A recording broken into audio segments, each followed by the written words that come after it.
Continue reading The Guardian by Nicholas Sparks. This is chapter 32. Julie would always remember it as the last normal day she would know. And that was in the general sense of the word, since nothing had seemed normal for weeks. Singer was strangely nervous at the shop. He paced restlessly between the chairs as Mabel and Julie worked. Customers came in, but none seemed particularly chatty. Julie supposed it was due to the fact that she didn't want to be there. She didn't want to be anywhere else either, for that matter, unless it was someplace far, far away, and assumed her clients picked up on that, especially the woman. After the fog burned off, the temperature soared, and to make things worse, halfway through the morning the air conditioner stopped working, which only added to the oppressive feel of the place. Mabel propped the door open with a brick, but because there wasn't so much as a slight breeze, it didn't seem to do much, other than let the heat in. The ceiling fan was inadequate, and as the afternoon wore on, Julie was on the verge of breaking into a serious sweat. Her face had taken on a shiny glow, and she tugged irritably at the front of her blouse to fan her skin. She hadn't cried since Mabel had held her, and by the time Mike stopped by, she'd composed herself enough to hide the fact that she'd broken down again. She hated that she'd succumbed this morning. She liked to imagine that she'd been handling this with a quiet dignity. It was one thing to show Mike that what she was really feeling. It was another thing to let everyone else know, even if they were friends. Since the morning, Mabel had been casting furtive glances her way, as if ready on a moment's notice to charge across the room with arms held wide in case she needed to be held again. It was sweet, but in the end, all it did was remind her of why she was so upset in the first place. And Andrea, she still hadn't shown up. After checking the appointment book, Mabel noticed that she had no appointment scheduled until later in the morning, so there were a couple of hours where she could still convince herself that Andrea was just taking the morning off. But as the hours passed, and Andrea's customers began to show up, Julie's worries grew.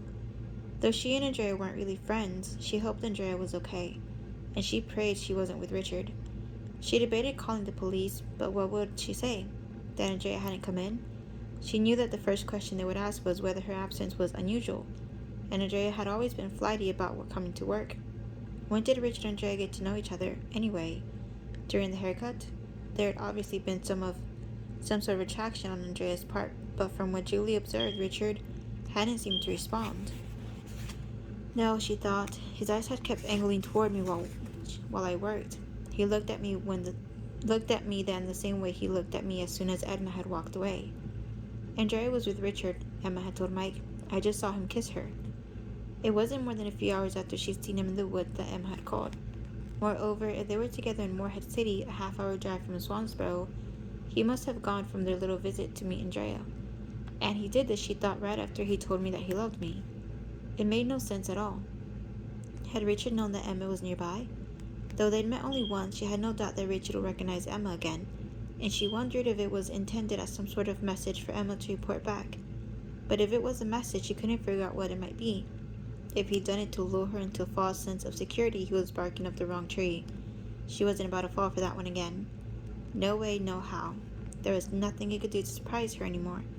At least that's what she thought.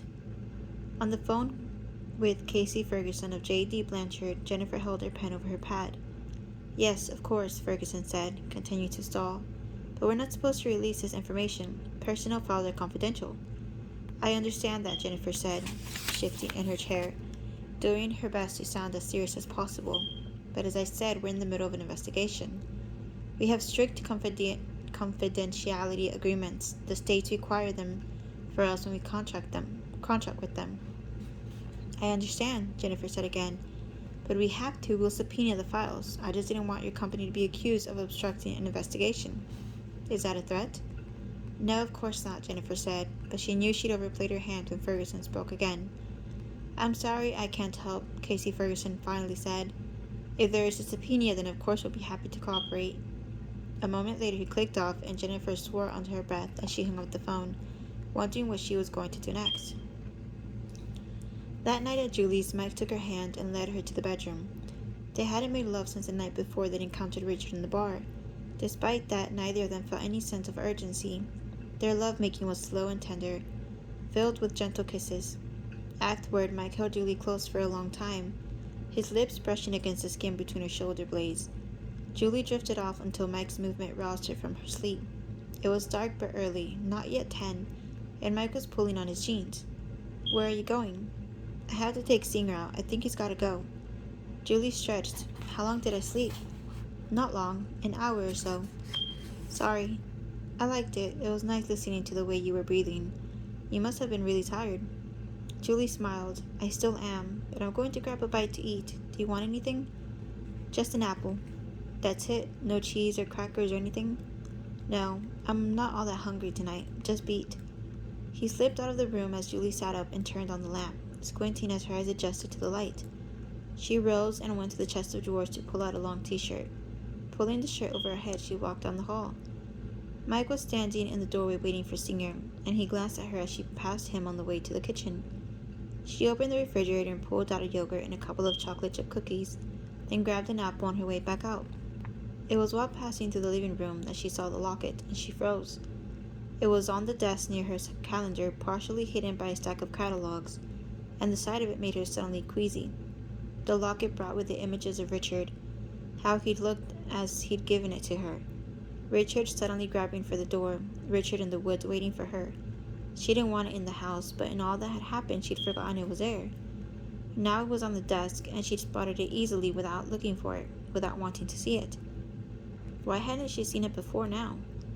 Behind her, she could hear the clock ticking. From the corner of her eye, she could see Mike leaning against the door. The locket was reflecting the light from the lamp on the end table, its glow somehow sinister. She realized her hands were shaking. The mail, she suddenly thought. Yes, that's it. When I put the stack of mail on the desk, it must have moved the locket somehow. She swallowed. Right?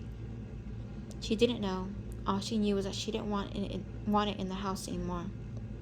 As ridiculous as she knew it was, it seemed evil to her now, as if touching it would somehow make Richard appear. But she had no choice. Forcing herself to move toward it, she reached over and slid it out from under the catalogs. It's just a locket, she told herself, nothing more. She considered throwing it in the garbage, but instead she decided to stash it in her drawers and sell it at one of the local pawn shops later, when all this was settled. It wouldn't be worth much with her initials inside, but she'd get something for it, and she'd put that money into the church basket on Sunday. She wasn't about to profit from the thing, and the money would go to a good cause. She carried it with her to the bedroom and glanced at it as she was opening the drawer. The floral designs on the outside looked as if they'd taken weeks to craft by someone who obviously cared a great deal about his work. Too bad, she thought. She'd be lucky if she got $50 for the thing. As she began moving it close to the side, she found her eyes drawn back to it again. The locket itself was the same, but something was different. Something. Her breath caught in her throat. No, she thought. Please, no. She unclasped the chain, knowing it was the only way to be certain.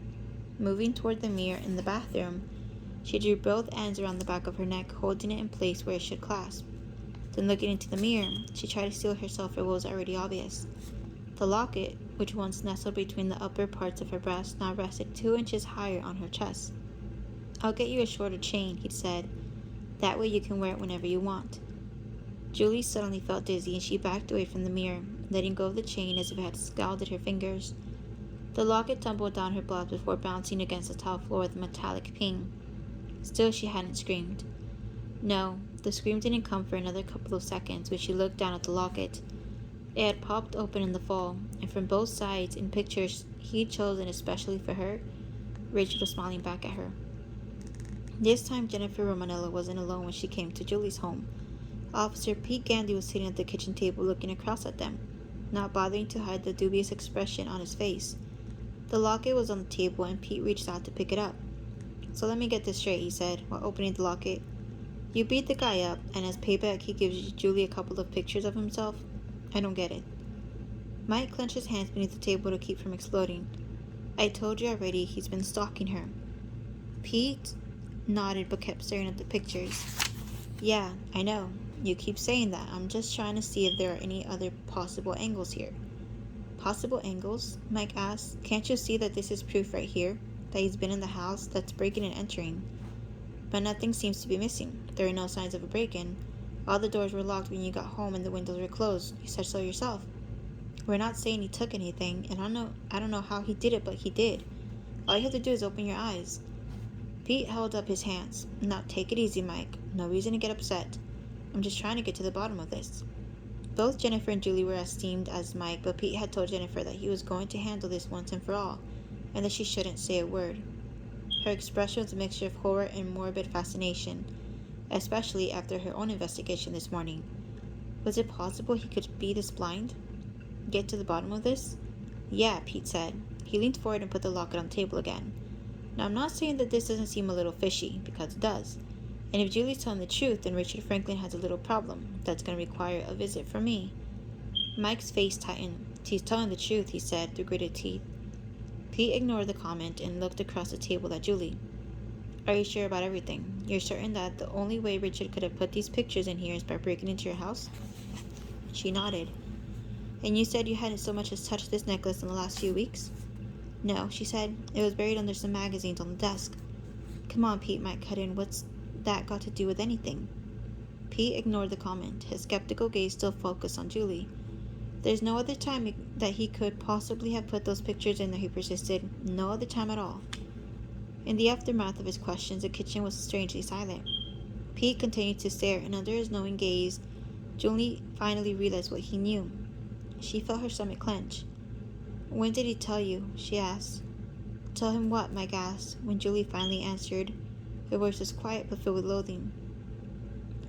Did he give you a call and tell you he forgot to mention something? She asked. Is that it? Or did he happen to run into you somewhere and bring it up then?